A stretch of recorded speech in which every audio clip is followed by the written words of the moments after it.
Hello, YouTube. It's that time again. We've watched some more movies. Oh, It's actually been mm, enjoyable for these ones. surprisingly, this week we did Moonraker for your eyes only and Octopussy, And we actually found some we would actively rewatch. which is shocking because if you've watched any of the rest of the videos we've done, we've been shitting on Roger Moore. We have.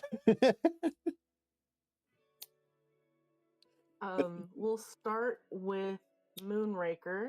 It came out in 1979 and it was directed by Lewis Gilbert, who also did The Spy Who Loved Me, and those were his only two movies that he did for the franchise. Yeah, Um, he didn't do the one in between these. Because it was Spy Who Loved Me and then it moved on to there's two back to back. Spy Who Loved those Me two and are back to Moonraker. back, Okay. Yeah, he only did two and they said no. which is fine. Honestly, can For sort of see why on that. yeah, for Moonraker, Drax Industries' Moonraker space shuttle is on loan. That is on loan is hijacked, and Bond is ordered to investigate. Bond meets the owner of the company, Hugo Drax, and one of Drax's scientists, Dr. Holly Goodhead.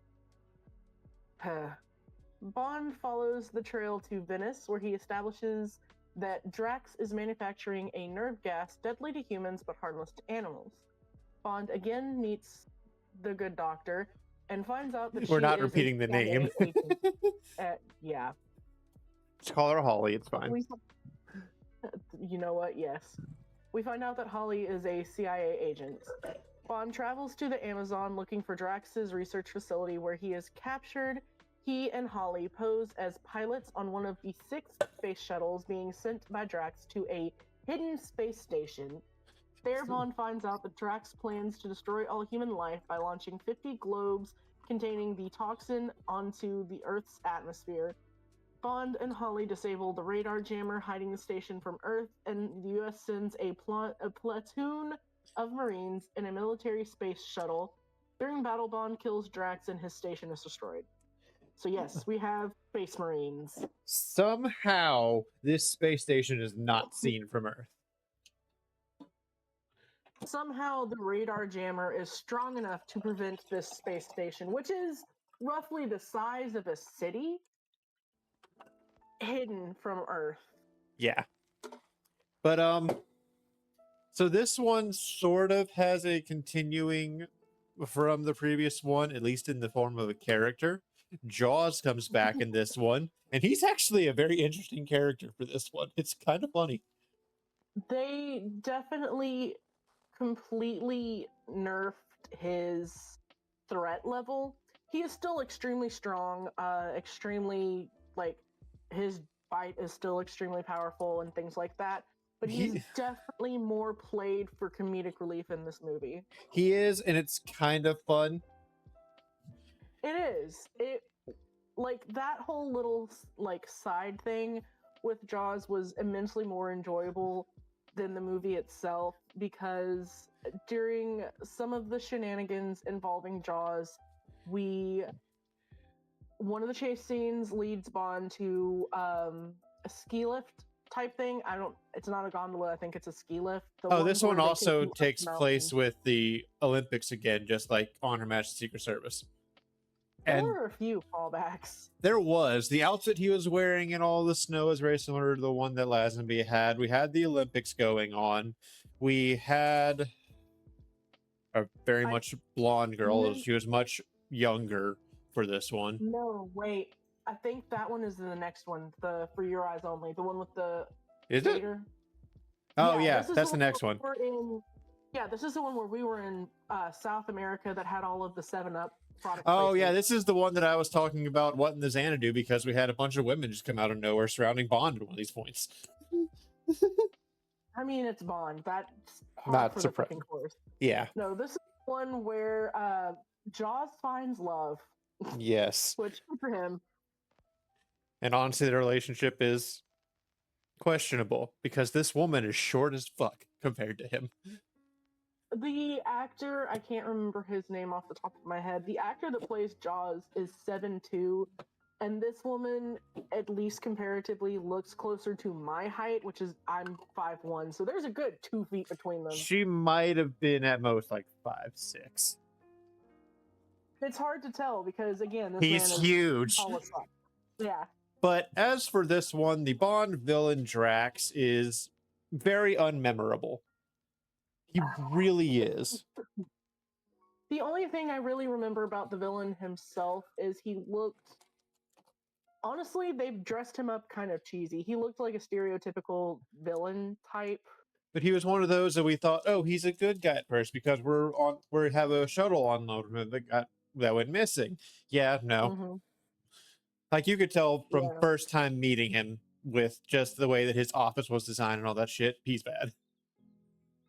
They made him very obvious. He was, there was no questioning who the villain was in this one. But it was honestly kind of fine until we get to the PlayStation. Oh, God. The PlayStation? Yes. The PlayStation in space. I mean, it kind of was for him. Yeah. But, like, the whole point of the movie was fine up until the point we get to the actual space station. And we learn what his actual plot is. It's literally... We're not going to say the name, but the regime of Germany a while ago, the whole perfect race thing.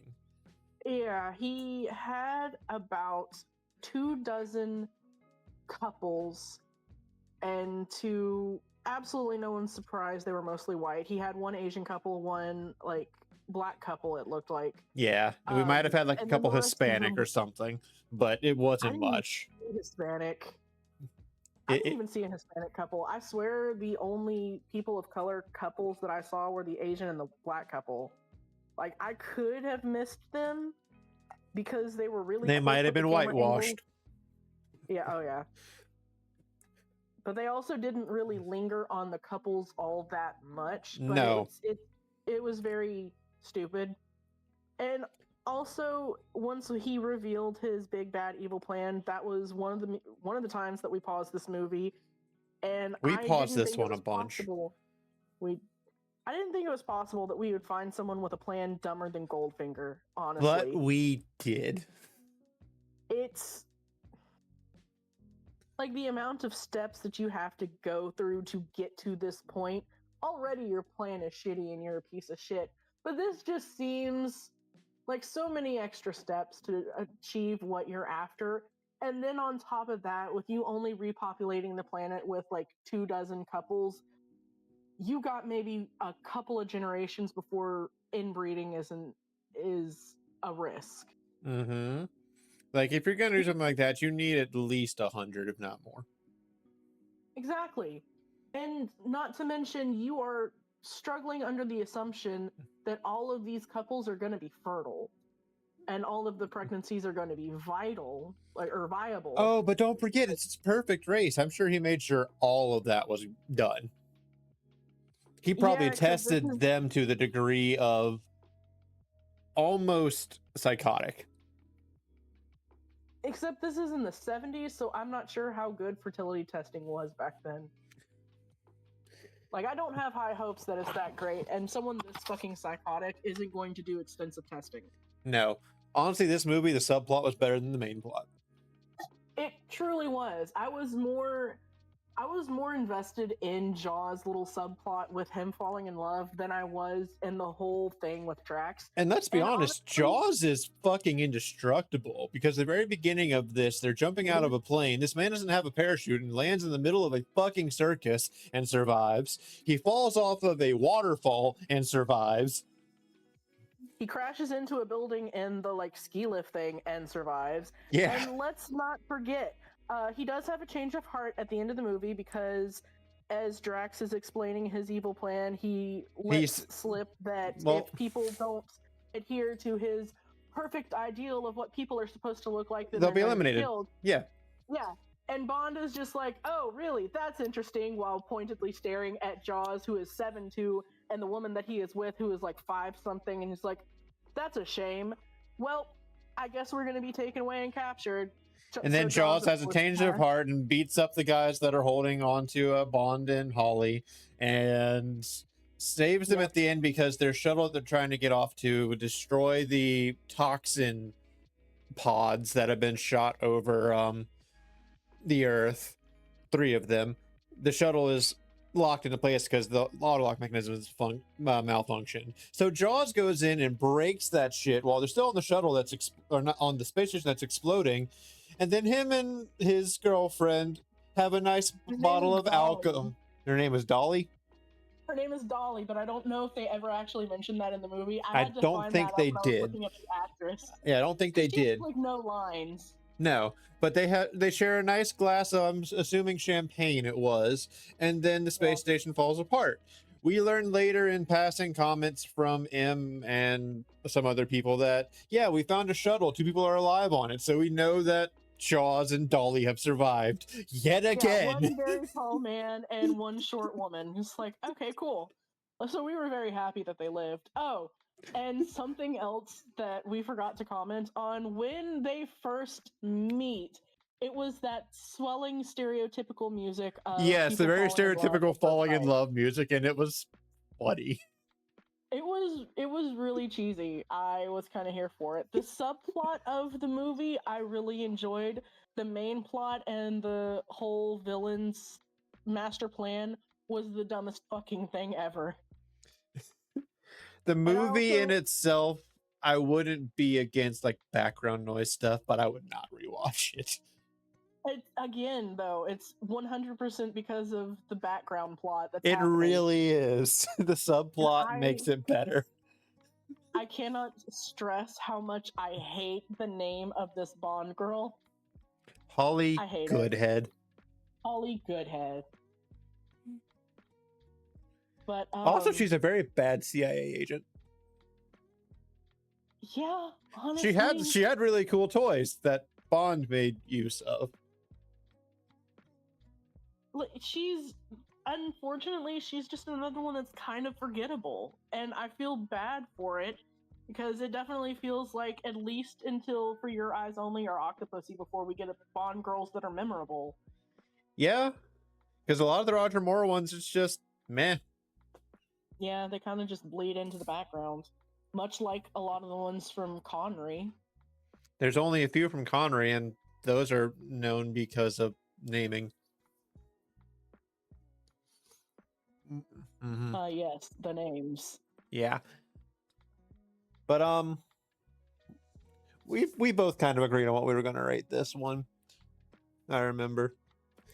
The audience gave it, let me go back. Moonraker. The critic score was 59%. The audience was 43%. And we more agreed with the audience on this one. Yeah, this one was, if we go with the main plot of the movie, this one was definitely more closer to the audience because, again, the plot for the villain was just so fucking stupid. If we're going by just the subplot that had barely any relevance to the story at all, and honestly could have been its own little side thing, which might have been a better movie. Yeah, then I probably would rate the subplot with Jaws and Dolly a little bit higher. That would probably be like 60 or 70. Yes, but like they had their weird ass Hallmark thing. Yeah, it was great. It was so even cheesy. Funnier. Right after the "We Fall in Love" scene is the waterfall. Like, oh, we fall in love, we run away, and then all of a sudden, I'm back to destroy you. Yeah, like this man comes back to try and take Bond out by himself. Like Dolly's, I guess, off at a hotel room or something. But he's just like still chasing after this man, which, you know, I can commend the commitment. I think there's another reason his name is Jaws, because he's as fucking hard-headed as a shark. I don't know if sharks are hard-headed, but they like to chase. They like to chase. They just need more enrichment in their enclosure. It's fine. Yes, they do. But no, probably 40, 45. Yeah, I'd probably go 45 for this one. And as for this one on the horniness rating, about the same. Usually the 2 to Yeah. 3. Yeah. Like, we've been consistent with the horny rating so far. We haven't had any outstanding ones like we had with one of the Connery ones where it was like 5 fucking women. I don't know if it was 5. I do know at one point it was like, I think the highest we've ever had is 4, but I genuinely couldn't tell you. I think that one might have been From Russia with Love. No, that one was the one with the gypsies. What was that one from Russia with Love? I think that was From Russia with Love, and I know. also Romantic. Yeah, sorry. I forgot the term for it. I'm pretty sure that was From Russia with Love, though. Honestly, I can't remember. We've watched a lot of movies since then. We have. Next up is one of the surprising we actually enjoyed. Yeah, honestly, For Your Eyes Only came out in 1981, and it was the first Bond movie directed by John Glenn. John Glenn is going to stick with us until the entirety of Timothy Dalton, and then we'll switch over to someone else for Pierce Brosnan. But let me scroll back down. For Your Eyes Only. After a British spy boat sinks, a marine archaeologist, Sir Timothy Havelock, is tasked to retrieve its automatic targeting attack communicator, ATAC, communication system before the Russians do. After Havelock is murdered by Gonzalez, a Cuban hitman, Bond is ordered to find out who hired Gonzalez. While investigating, Bond is captured, but Gonzalez is subsequently killed by Havelock's daughter, Melina. Melina, and she and who Bond is like escape. maybe 22, 23 years old. Yeah, she's very much child. She is baby. Bond identifies one of those present with Gonzalez as Emile Leopold Lacroix. I don't remember enough. It's Locque, so it could be Locque. I think it was just pronounced Locke. Listen, I'm not gonna say that I know how to pronounce these fucking names. Follows a lead to Italy and meets his contact Luigi Ferrari, and a well-connected Greek businessman and intelligence informants Aris Christatos. Christatos tells Bond that Locke is employed by Milios Colombo, Christatos' former organized crime partner. That explains the beef behind him. Okay. Yes, that does explain the beef there. After Ferrari is murdered and the evidence points to Colombo, Bond is captured by men working for Colombo. Colombo then explains that Locke was actually hired by Christatos, who is working for the KGB to retrieve the ATAC. A lot of Russian. Bond and Melina recover the ATAC, but are captured by Christatos. They escape and follow Christatos to Greece, where he is killed, and the ATAC is destroyed by Bond. This one is just a weird plot. It's not a really memorable one, but the movie itself overall was actually really good. It is, and I will say a lot of this it's kind of a generic Bond plot, because you have the Russians trying to do stuff and we have to stop the Russians. Yeah. Which is hard for the course. We had a very interesting young lady in this one. I said it earlier, but yeah, Olympic figure skater who was maybe 20, was throwing herself at Bond. Our girl was, and I don't think it was even just Bond. I think any boy that she thought was good looking. Yeah. Which I don't remember his name, Sergio or something like that. The Russian skier, not skater. That she was they made jokes about being the figure skater's boyfriend. who was working for her uncle, Santos. Yes, that's a whole thing there. Yep. Who was actually an agent for the KGB trying to secure the ATAC machine. Yeah. A weird fucking thing there. It is, and I just looked it up because the bare minimum plot does not mention the Countess at all. So I went to because she does make a brief appearance, and yes, the wanted to talk about Countess, her which is the character. only person that Bond actually laid with in this one. It is implied that he laid with Havelock, the daughter. yeah, or at least he started making out with her. I don't know if they ever actually. I don't remember if they ever actually did anything. So this is the But, point where we've realized, and it was said as to why Roger Moore stopped being Bond, is he felt way too old and a bit disgusted with having to flirt with all these people that were half his age or less. Yeah, one of the things that I randomly found when I was looking up why Roger Moore quit, one of the reasons they quoted was, as Shriek said, he did not like that the women that were being the Bond girls were significantly younger than him. And we noticed that with For Your Eyes Only, and even in Octopussy, that a lot of the main women that he flirted with and kind of pursued were a bit older, which I honestly kind of appreciate. Yes, because in this movie, he was 54 for this movie. And something that is hilarious to me, the Countess is Cassandra Harris, which should be a name that you recognize, potentially. It sounds familiar, but I can't place it. She went on, actually, during this movie, she married Pierce Brosnan. Oh! And they are still together. Yeah, they are still together. They have been together for over 40 years. Okay. Yeah, she is Mrs. James Bond in a couple of different ways. Yeah, interesting. But I thought that was so cool because I knew that he married another Bond girl, but I thought it was one that worked with him on his movie. No, it was one that was with Roger Moore, apparently. That's cool.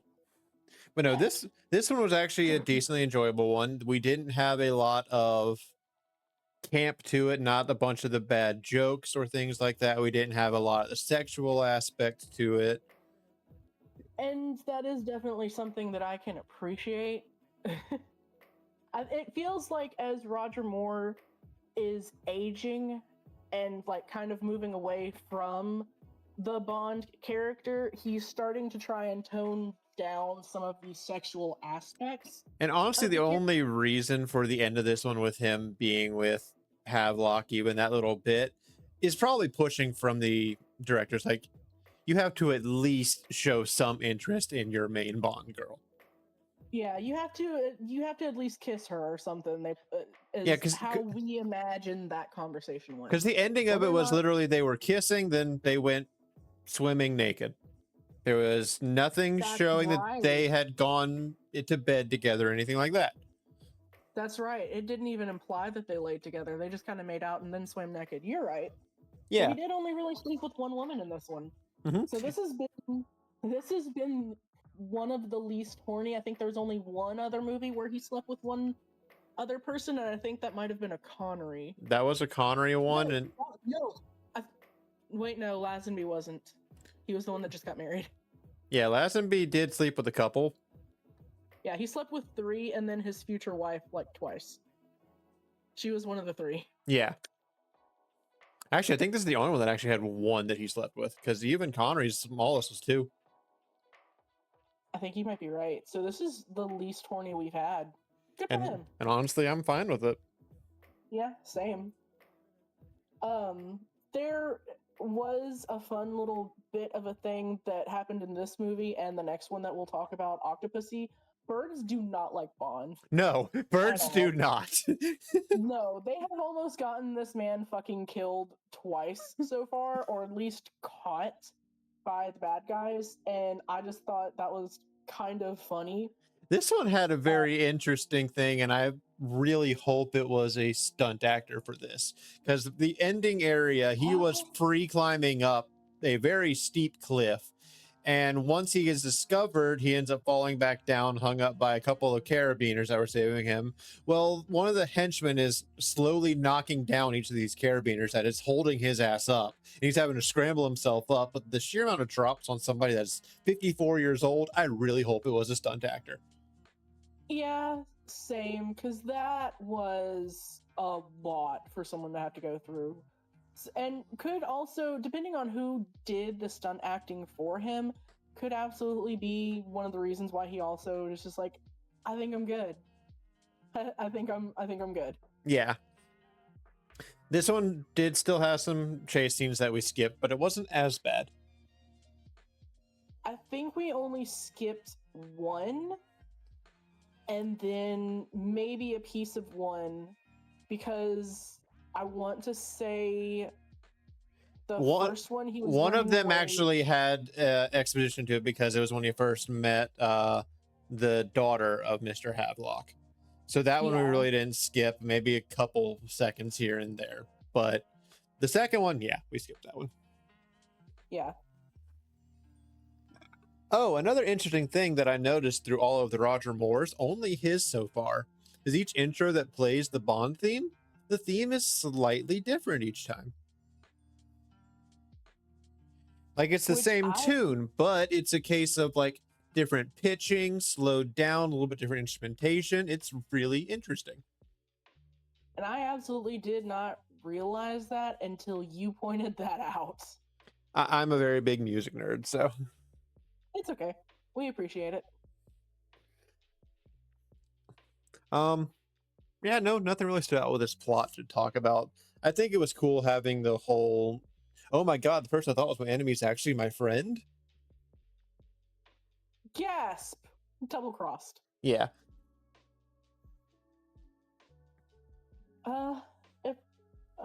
Let's see. For the ratings, this one didn't do terribly. Critic score was 69%. Nice.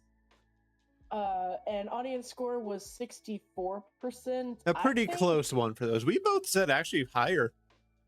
Yeah, we surprisingly really enjoyed this one. I think we both said about 80 for this. Yeah, this is one that I would, if it was on TV, I would actually tune in and rewatch.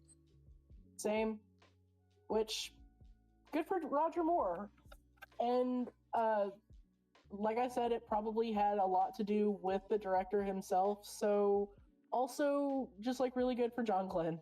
We'll see how it continues, because the next one for him, Octopussy, which the name, first of all, makes you think, oh, it's going to be a really cheesy and horny one. It's not. I was pleasantly surprised. Octopussy is the one that we just finished watching a little bit ago. It came out in 1983. So this man was 56 years old. It was again directed by John Glenn. Let's see. Bond investigates the murder of 009, killed in East Berlin while dressed as a circus clown and carrying a fake Fabergé egg.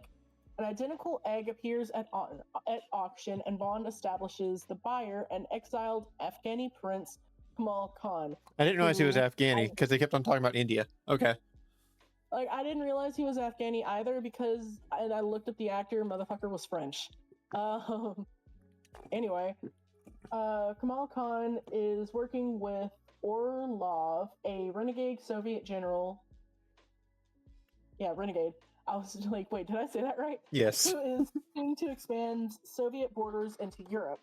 Bond meets Octopussy, a wealthy woman who leads the octopus cult.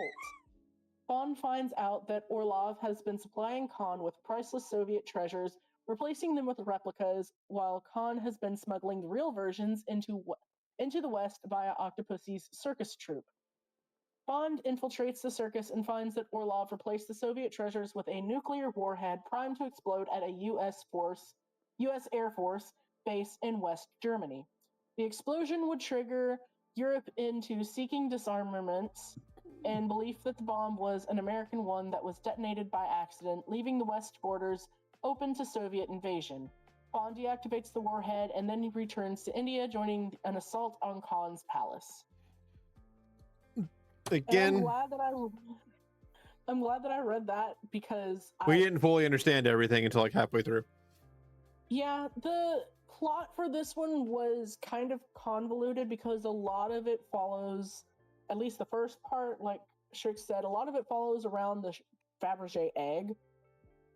Which we were very interested in more than the plot at the time. Yeah, like This because we've noticed that uh this Bond has a lot of just like random fucking knowledge. There's this small little head canon that we think he might be autistic just because he'll like whenever there's something to do with the plot and he's like, do you know about this? And he'll be like, yeah, and he'll just drop some random knowledge on it. encyclopedic knowledge. Yeah, really random specific things. Like, for example, the Fabergé egg, he knows it was created by a man who was named Fabergé for the Russian royalty, I think he said, and Yeah. just like started dropping random little facts about it. I was like, I didn't know any of that. And it's really interesting, random little bit of information. And then while the movie was playing, because it was just a little bit of dialogue stuff at the beginning of telling what he was trying to do, we were looking up other things. Yeah, like we were just like falling down the rabbit hole, which is honestly probably why we missed a lot of the plot. It is, but it's okay. Yeah. For this one, the biggest struggle for me were the circus parts because I don't fucking like clowns. Yeah, when one of those, the very beginning shows Agent 009 being killed dressed as a clown. Yeah, like dressed as a fucking clown. Like I didn't even realize that he was an agent until it was mentioned later. When Bond is killing one of the bad guys, which happened to be part of a set of twins. Like he was fighting two brothers. One of the brothers tries to stab him with the throwing knives that they were proficient in. He said, "This is for my brother," and Bond gets the drop on him, stabs him with his own knife, and he says, "This is for 009," just kind of confirming, oh yeah, it was the agent. Which later on he's dressed up as a clown himself to hide, so it kind of comes back around full circle. Yeah. Bella didn't fully like some of the end of it because of all the clowns. There could be a joke about the British Secret Service being a bunch of clowns, but I don't think that's in good taste. Yeah, that one. This one was actually pretty solid when it came to story and casting, because the main Bond girl here was played by, what was it, Maud Adams? Yeah, Maud Adams. Who ages very well, because she's in her 80s and she still looks really good. Yeah, honestly. And I will say this, I was absolutely dreading the part of Octopussy and her octopus cult, because I was thinking, we were looking at the synopsis and stuff before we got to the movies that we actually like. So we were thinking, oh, this is going to be horny as fuck. It wasn't. The octopus cult is essentially a group circus. Of women. They're a circus act, basically. Yeah, they're circus act, but also like very proficient female assassins, because as shown in the closing scenes of this, the big fight scene with the villain at the end, it's not Bond in there. It's all of the fucking women from the octopus cult just kicking ass. Yeah, and it was really great to watch because of course they used their womanly wiles to distract the guards while the rest of the women were infiltrating the palace. They're all still dressed up in their circus outfits. And they did all of this shit silently. Like, they didn't have guns, they didn't worry about anything like that. It was a lot of manual takedowns, but they pretty much infiltrated this whole palace quietly. To the point where, oh gosh, I had his name pulled up. The main henchman who is named, where'd it go? Gobinda? I'm something like that. I'm probably butchering the fuck out of his name. But to the point where this man almost failed a perception check. Which this fucking henchman must be rolling 20s on everything, because he'll hear the slightest fucking sound and turn around and be like, somebody's there. It's like, wait, what's that? But And it's not like the also, Skyrim guards either. It must have been the wind. no, he'll actually fucking investigate the shit and 9 times out of 10 be right. Like, he's one of the most competent henchmen we've had. He really is. Speaking of also like kind of that vein of things, the counterpart for Bond in India, because a lot of this movie does take place in India. VJ. Yes, he was. I was so sad because they do kill him, and he dies in a stupid way. A retractable buzzsaw that It's a fucking yo-yo. It is a fucking yo-yo with a buzzsaw on it, and it irks me because that is such a stupid weapon. It's so impractical. But it is, but VJ was a very fun character because at the beginning, whenever Bond first meets him, apparently we have canonically that the Bond theme is something known by everybody because VJ starts playing that on one of the snake pipes, and Bond just turns around like, "You're working with me." He's like, oh yeah, you must be the guy I'm looking for, kind of thing. And I looked up the actor playing VJ. His name is actually VJ. Yeah, I see that. Yeah, this was his acting debut after gaining prominence as a tennis player. So good for him. He was a tennis player? Damn. That might explain why. That might be why he had the tennis racket that he was fighting people with. Holy fuck. Okay. So it wasn't the bug zapper, it was a legitimate tennis racket. Yes, because I remember him breaking it over a guy's head that made the other car swerve into a bunch of like low-hanging rooftop things. But this man was making more one-liner quips than Bond was at the beginning, and he was smiling through the entire fucking thing. It was great. That man looked like he was having fun. So, and this being his acting debut, it may have not been acting. It may have actually been. Which honestly is great, and I wish he hadn't been killed. Same. But this one had a very solid cast of characters. This also introduced us to a new M, because the one that had been in previous movies was not there. Unfortunately. So I'm not sure if the original M or the previous M retired, but we got Robert Brown now as the head of the Secret Service. Which honestly didn't do too bad. We didn't see him a lot in this one, so. Yeah, and honestly, I feel like M just needs to take a vacation sometimes, especially dealing with some of this man stresses him the fuck out. He does. We got to see a lot more of Q though. Q had a very fun time at the end, because at the end they're in a hot air balloon that Q, I'm guessing, had made himself, which I'm not surprised by. And he ends up saving some of the girls from the octopus cult because a guy didn't get fully knocked out, I guess, came up with a gun, and he just bumps the fucker with the basket of the hot air balloon and lands, and all the girls are like, oh, thank you, and they're kissing all over him. And we hear a comment at the very end, it's like, maybe later. He's like, we don't have time for this right now. And he's like, oh, all right, maybe just a little bit. And he's like, you know what? Good for you. Q deserves it. Yeah. Like, if we want to talk about someone who is definitely autistic coded, I feel like it would be Q. Any of the Qs. Yes. Even though we've only actually had 2, because we had him up through most of Brosnan. I think his last movie was in 99. I think he passed then, so we get him all the way up until Brosnan's last. So he's up there until The World Is Not Enough, I would say. Like, this man is iconic. Introduced in the second Bond and has been there since. I think it was in the second. Yes, because he's the one that gave Connery's Bond the briefcase with the explosive inside of it. Right. That's right, because that's when they start introducing all the fun little gadgets. Yeah, so he's been around since the second Bond movie. Yep. And is one of the best characters. He really is. I love Q.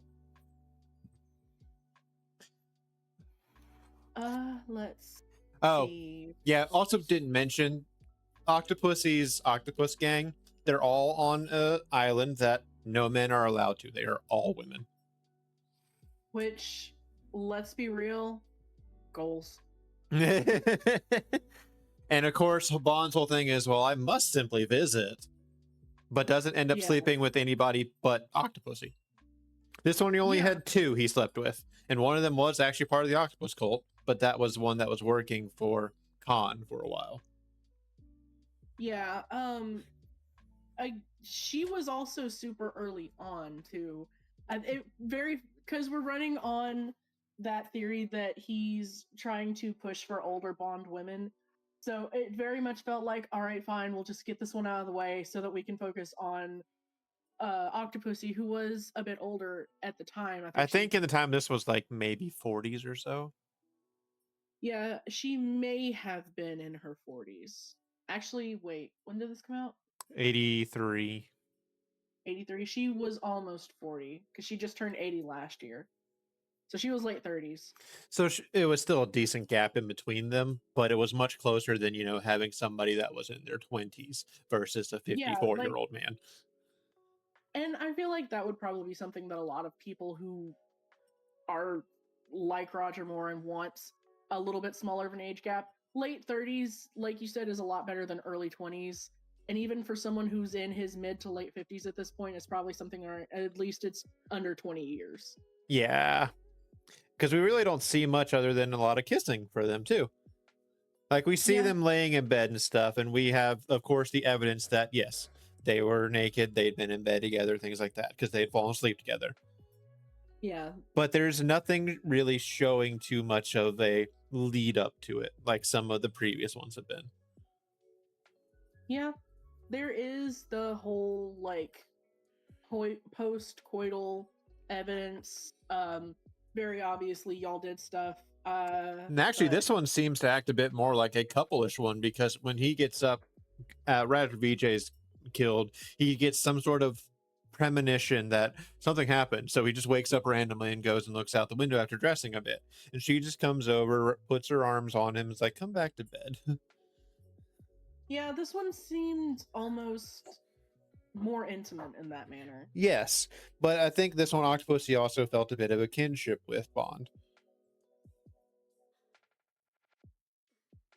It's possible, because it could almost be argued that she did make a comment that Bond had given her father a proper death.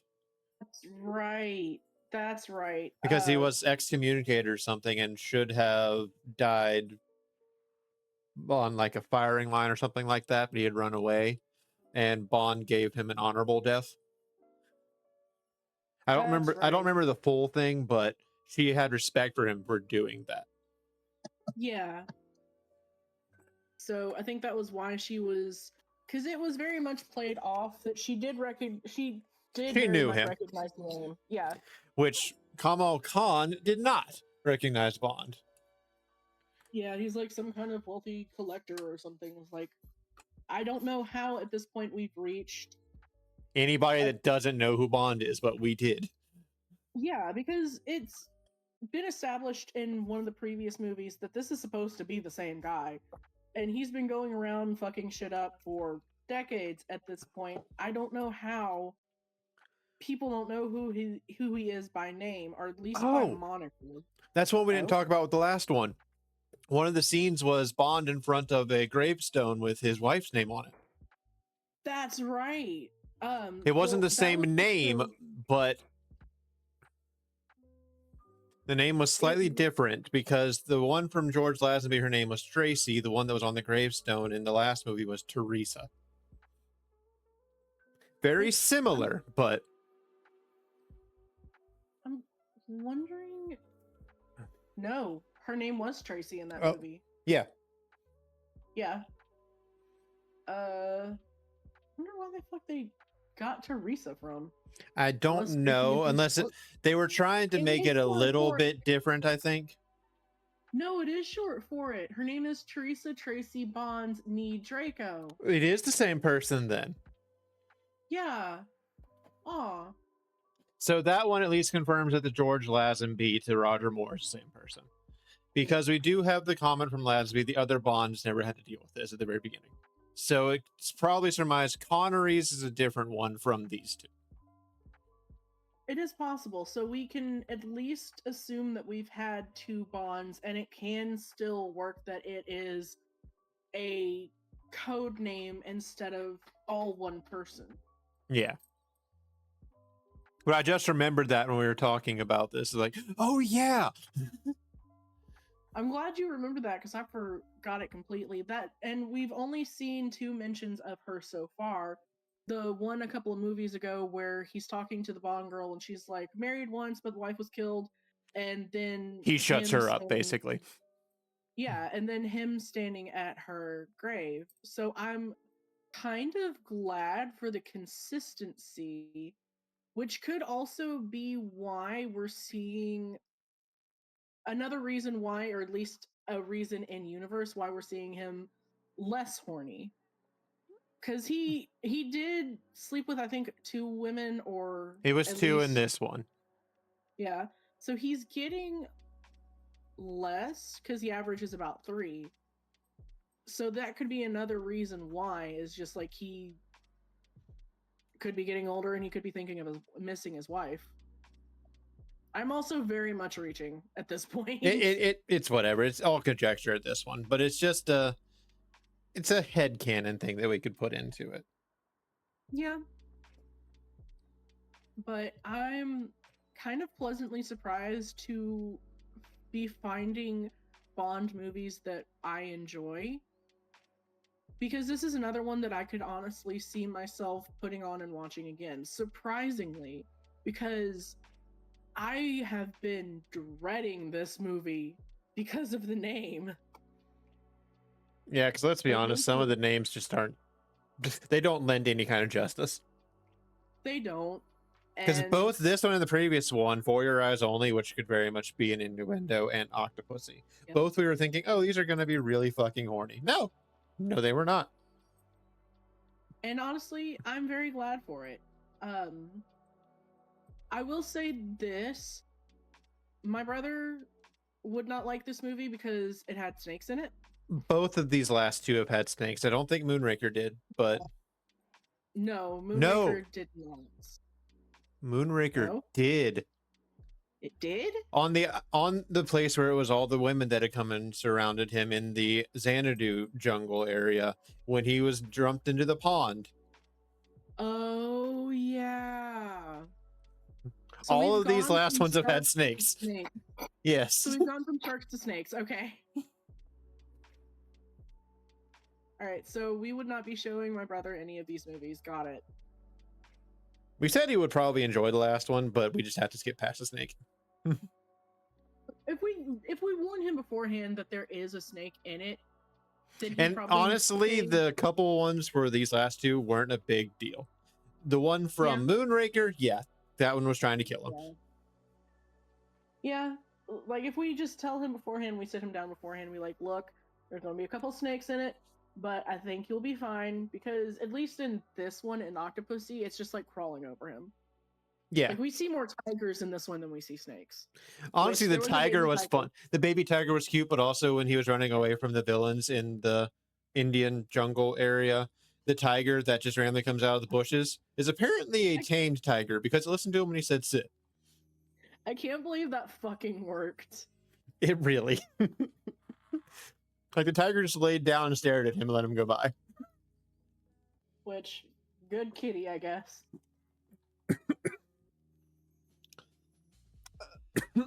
Gosh.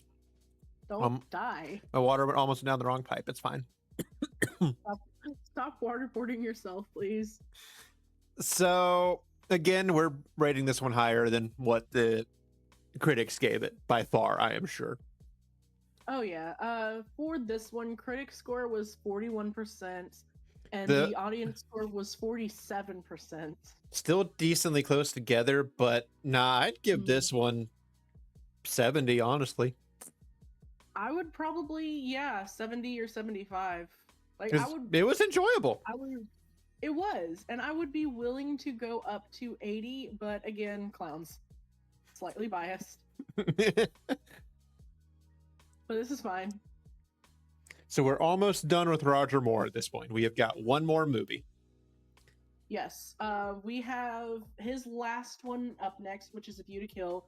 This one I'm curious about because it is the lowest rating Bond movie overall. And we've seen how However- we compare to the ratings of the people, so Yeah, we have not been listening to the ratings of Bond movies at all because Goldfinger is fucking highest rating, and I 90 hated that. Goldfinger was 99%, and we rated that at maybe a 40, if not lower. That thing. So, and because John Glenn has been doing such a good job with the past couple of movies, and A View to Kill is another one of his, I'm curious to see how it goes. But after that one, we officially end Roger Moore and we go into Timothy Dalton. So we'll finish Roger Moore and watch both of the Timothy Dalton movies next week. Mm-hmm. We're still debating if doing the last non-canon Connery Bond.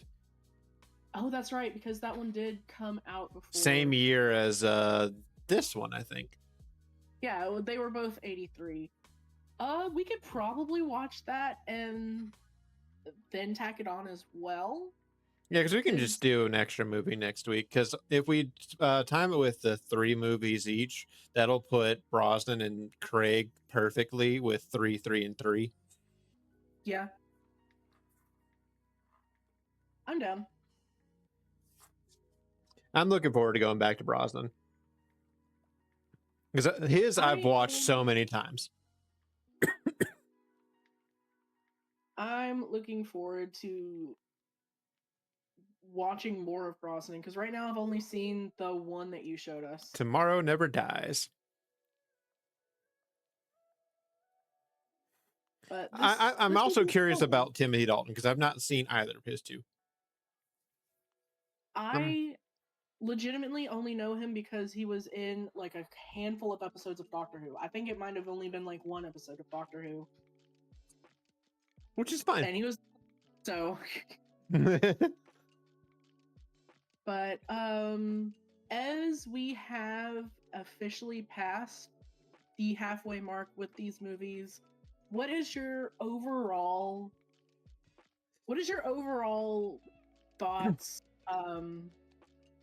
summary that you want to do for the movies that we have watched and your kind of hopes for the movies that are yet to come that you've seen most of? Yes. So I have made it no, I have not hidden it at all. James Bond is my favorite movie series. I've seen a good chunk of them, but we've been watching through and there's ones I've never seen before. And it's a case of, especially the ones I have seen, is like, why did I enjoy this when I was younger? Like, you again, I might have been 15 for some of these when I last watched them. But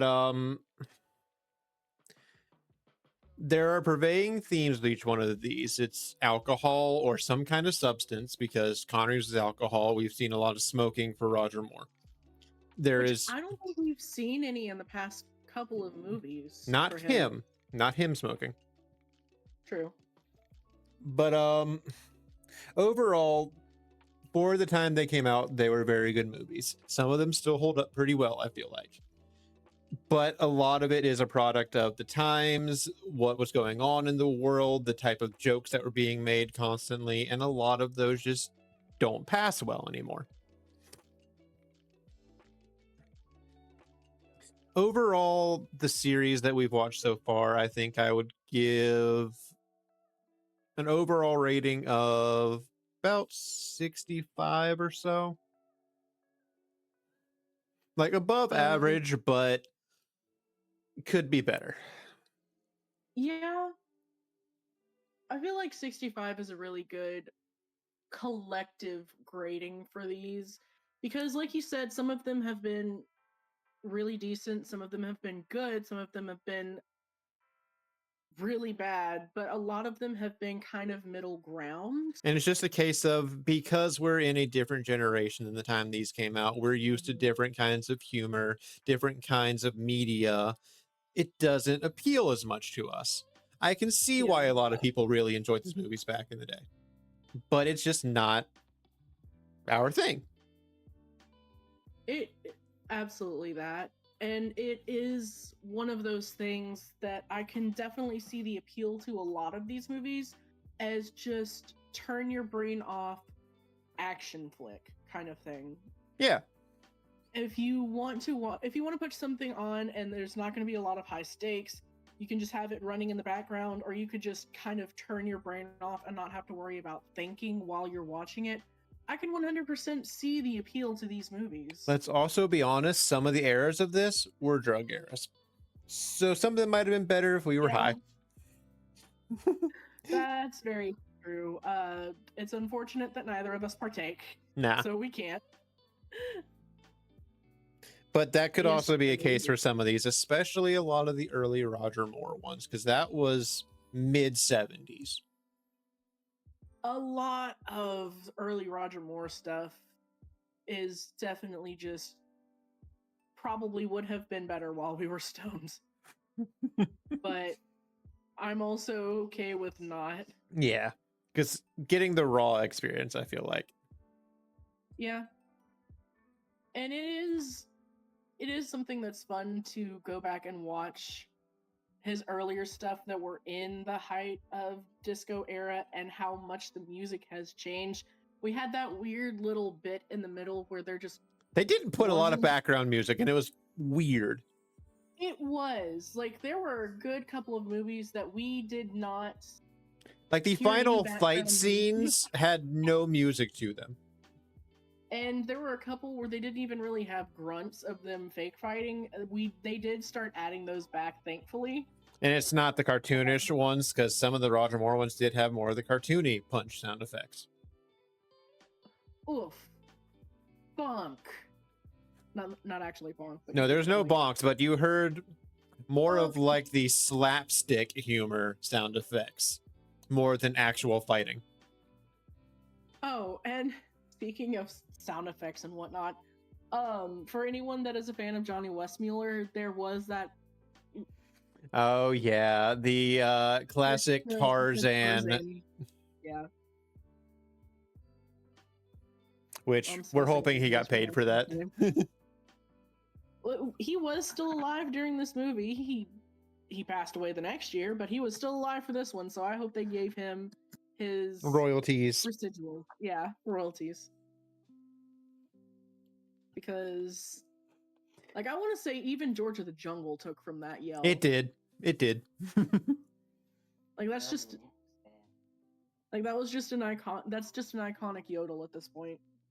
One of the Reddit comments I see next to the thing for Octopussy is Octopussy a fantastic Bond film, or do you still have problems with it?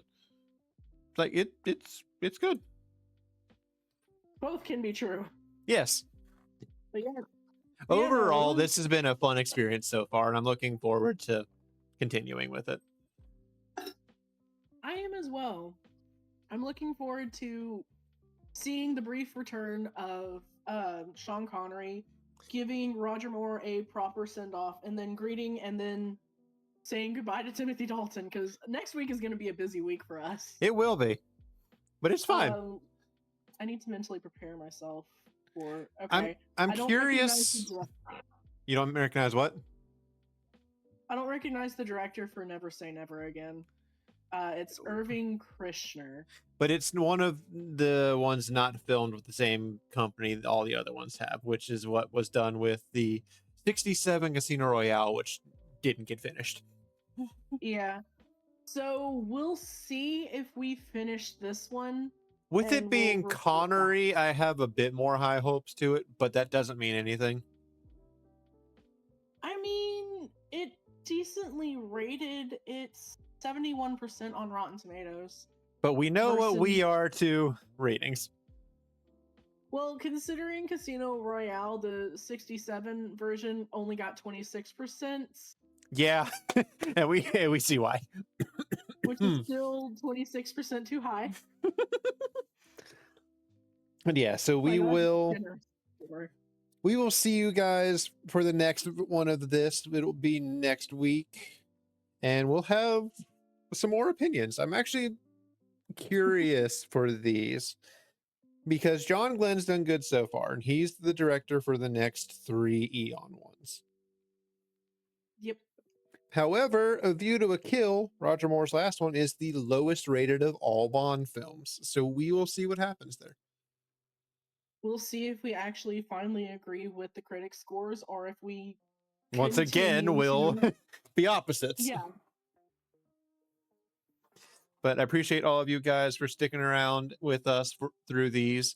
If you want to go ahead and comment down all your own opinions on these movies, if you've seen them, or if we might have possibly inspired some of you guys to go and watch these, I would recommend it, even just for the experience of trashing on them.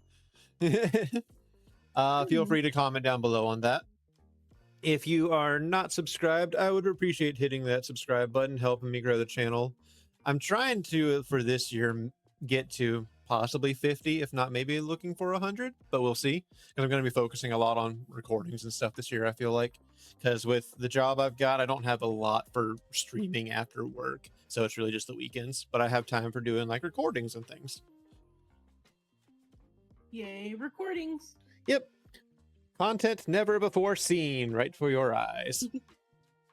But I hope you guys all have a good rest of the day, and we'll see you guys in the next video. Bye. Bye.